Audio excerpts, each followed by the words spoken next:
One Washington here with a follow-up on the January 12th Board of Health meeting. First of all, thank to all of you that joined in, listened in, gave comments. It really did send a strong message. For those of you that weren't able to join in, a couple of the key topics that were discussed was the revision to some language in one of the WACs that Tom will talk about in a minute. The other was this advisory group that is being pulled together to look at the possibility of adding COVID-19 vaccines for children as part of the mandatory vaccine protocol, and we'll follow up on that as well. So, Tom, can we start with you and the language around the quarantine WAC? You bet. There was a lot of confusion, frankly, and we'll talk in a minute about why we think that's the case.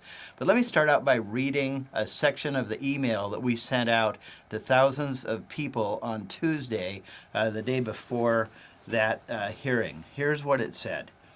There's a massive public interest in the Board of Health activities right now, with many individuals and groups being alerted to the January 12th meeting.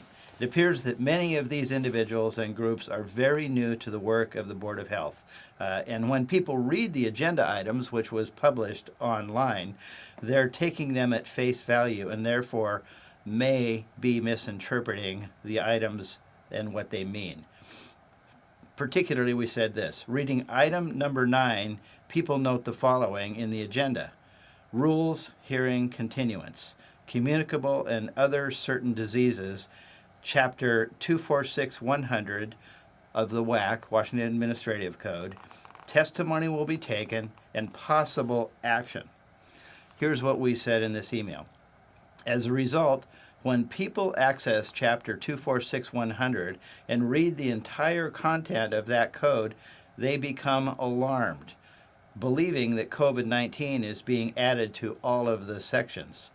We are hearing from several sources that when people register for the meeting, people are checking and indicating that they oppose this agenda item, number 9, because they believe they're signaling their opposition to COVID-19 quarantines, as well as the rest of the provisions in that code section. However, according to our attorneys, this agenda item actually refers to the WAC codes regarding HIV, and the reference is to the Health Board's effort to update language to match the law that was passed in 2020. And sure enough, that was accurate.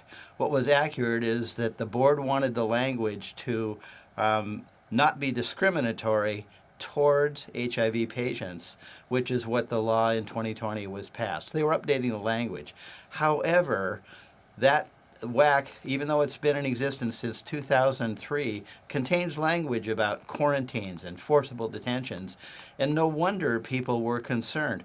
I think at the root of this issue, there's a core level of distrust in the governor, because this is a department, this is a bureau of the government of the state of Washington that is under the authority of the governor. He appoints these board members. And Representative Young, we're hearing that there's just a widespread distrust on the part of a large number of people in the state of Washington regarding the governor's leadership during this section of our history. Well, I think you've touched on the major point here. The governor came out in his press release and basically chided everybody that was paying attention. And I think the governor is making a fundamental mistake. Mm-hmm. He's equating people that want transparency with people who are conspiracy theorists. Right. The problem is that people that want transparency want to know what you're doing, Governor. They want to actually know that the rule of law is being applied and that some type of solution is being put forth that might actually solve the problems that they have.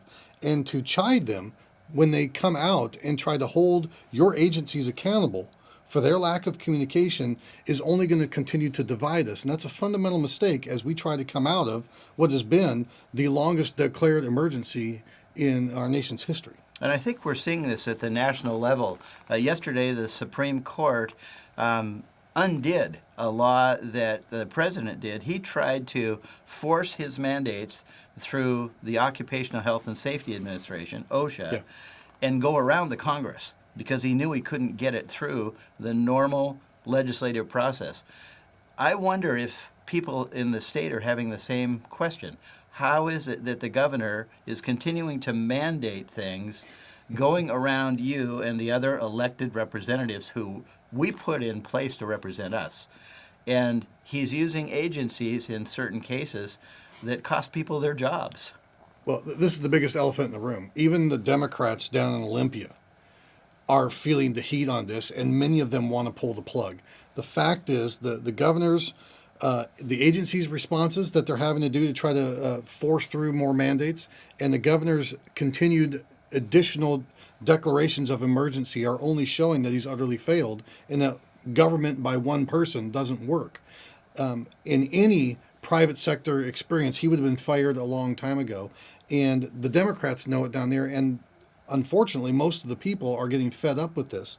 And the governor is wrong. And the continued mandates that the governor are making here in the state are being proven to be unlawful, which is exactly what happened at the federal level. And unfortunately, now the governor is trying to cover up the fact that he's completely wrecked our healthcare system. That's why he's had to issue continuing emergency declarations. That's why he had to roll out the National Guard to come help our hospitals. He's had 2 years, and this was the main thing. When we left session in 2020, we gave the governor millions, hundreds of millions of extra dollars. The Republicans did.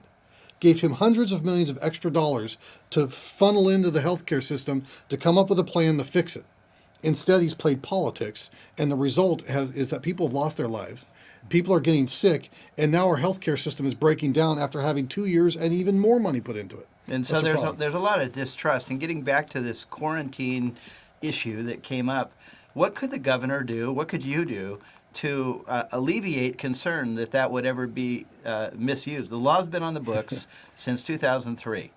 So what could the governor do? What could you do to make sure that all of this concern, which I think is understandable, rather it shouldn't be criticized by the governor, he should alleviate the concern. How could that occur? It's real simple. If you want to unite, bring it into the light. Start operating with transparency. Governor, end the emergency problem, the declaration, and let the legislature tackle the problem for you. You've got a collective group of wisdom and skill sets from across the state that are ready to tackle this. We're in session, end the emergency, and let us go fund the healthcare system. Let us get back to employing people. And Governor, if you really want to bring unity in the state and get everybody pushing in the same direction, quit trying to force us to do what you want us to do, and let the collective wisdom of all the experts out there come to the forefront, and let the rule of law dictate the solution that will help save lives. Well, Larry, speaking of that, there is one item that's still ongoing with the Board of Health that we haven't addressed. Why don't you give that, because we said we'd summarize after the meeting, and we do have some thoughts on that. Yeah, well, like we said from the beginning, our goal is really to educate, organize, and activate. So we are trying to stay at the forefront of what's going on. And even to Jesse's point, I love the phrase, if you want to do it right, bring it in the light.